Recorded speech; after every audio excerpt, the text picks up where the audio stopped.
जय गौ माता जय गोपाल। आज हमारे साथ हैं गिरीश सर, जिन्होंने बहुत बड़ा काम किया है और पिछले कई सालों से, कई वर्षों से, कई दशकों से उन्होंने कई लोगों को प्रेरणा भी दी है। आज हम उनसे कुछ जानेंगे, कुछ सवाल जवाब करेंगे। पहले तो धन्यवाद सर हमारे लिए समय निकालने के लिए। तो सर, पहला क्वेश्चन है आपके लिए।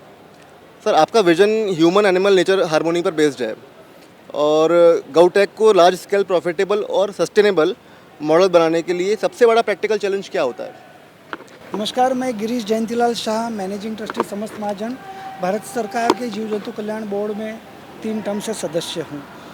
आपका जो सवाल है कि भाई इकोनॉमिक मॉडल सस्टेनेबिलिटी के लिए कैसे किया जाए, हम क्या करते हैं, हमेशा गाय को पिछले 75 साल से दूध के आधार पे ही नाप रहे हैं और 50 साल से जब से ये श्वेत क्रांति हुई तब से तो दूध न देने वाली गाय मतलब बिल्कुल निकम्मी या कुछ काम की नहीं, ऐसा हो गया। तो गौटेक ये है, जैसे वाइट रेवोल्यूशन हुआ दूध की वजह से, ग्रीन रेवोल्यूशन हुआ, हरित क्रांति हुई, श्वेत क्रांति हुई, ये ब्राउन क्रांति है। गोबर और गौमूत्र, इसका कलर ब्राउनिश है। तो ब्राउन मतलब जो गाय या जो पशुधन जो दूध नहीं दे रहा है, वो न दूध देने के बावजूद भी गोबर गौमूत्र तो पूरी ज़िंदगी देता है, मरते दम तक देता है।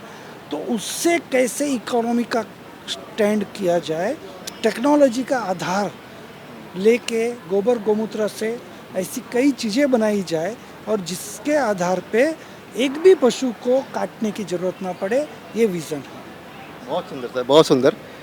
सर, एक प्रश्न और उठता है हमारे यूथ के लिए। हमारे कई सारे दर्शक हैं जो युवा हैं, 25 साल से आसपास, जो यंग एंटरप्रेन्योर हैं। तो सर, आज एक यंग एंटरप्रेन्योर के लिए गौटेक सिर्फ सेवा नहीं है, एक स्केलेबल स्टार्टअप अपॉर्चुनिटी कैसे बन सकता है? बिल्कुल बन सकती है। देखो, एक तो इन्वेस्टमेंट कम लगता है। 10 गौ माता रख लो तो घर की दूध, दही, घी, मक्खन, छाछ की समस्या ख़त्म। गोबर निकला, 2-5 एकड़ ज़मीन ले ली तो अपने घर के लिए जो ज़रूरत है उतना सब्जी या उतना अनाज पका लो, तो वो समस्या ख़त्म। उसके बाद जो गोबर गौमूत्र से वो प्रोडक्ट बना सकता है, ऐसे 300 प्रोडक्ट है। 5 दिन की ट्रेनिंग ले लो देवलापार या वर्धा में, तो उसको वो सिखाने, ये कोई रॉकेट साइंस है नहीं कि 10 साल का PhD करना पड़े, 5-10 दिन में सीख सकते हैं। और प्रश्न क्या है, आदमी बना तो लेगा। गौटेक एक्सपो का महत्व का विषय ये है, इसको यूटिलाइजेशन पे लाना, तो लोग इसका उपयोग भी करें। आपके माध्यम से मैं दर्शकों को भी यही कहना चाहता हूँ कि भाई घर घर में ये चीज़ का उपयोग शुरू करो। आप यूनिलीवर का साबुन क्यों खरीदते हो, जब गोबर से बना हुआ या दूध से बना हुआ या घी से बना हुआ साबुन उपलब्ध है, जो केमिकल फ्री भी है, पेस्टिसाइड्स फ्री भी है। तो इस तरह से घर में जितनी भी व्यवस्थाओं की ज़रूरत हो, 5 चीज़ के अलावा दूध, दही, घी, मक्खन, छाछ, वो भी हम देसी गाय का ही मांगे कि भाई हमको देसी गाय का दूध ही पीना है, नहीं तो नहीं पीना है। आपको पता है, भैंस है ना, यमराज का वाहन है जी। बराबर है, तो भैंस का दूध पीना मतलब मौत को आमंत्रण देना बराबर है। अच्छा। हाँ, तो हम उसका दूसरे उपयोग, उचित उपयोग करते थे। पाड़े के वहाँ पे खाली को डाम, ऐसे उसकी काफ़ी कहानियाँ हैं। तो उसके अलग अलग उपयोग थे। जबकि गाय जो है, गाय दूध देगी तब तक अच्छी है, दूध नहीं देगी तो और अच्छी है, क्योंकि इसका गोबर जब गिरता है तो ऐसे गोल गोल गोल चक्कर में ऐसी उसकी चक्री बनती है।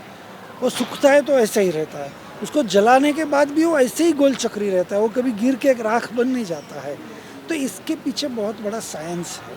तो आज के युवा पीढ़ी को मैं यही कहूँगा, सबसे पहले स्टार्ट यूजिंग इन मैक्सिमम, मतलब हर चीज़, लिपस्टिक से लेके फेशियल से लेके, शैम्पू से लेके, साबुन से लेके, इतनी सारी प्रोडक्ट्स यहाँ पे अवेलेबल है एक्सपो में। 300 से अधिक तो एग्जिबिटर्स है।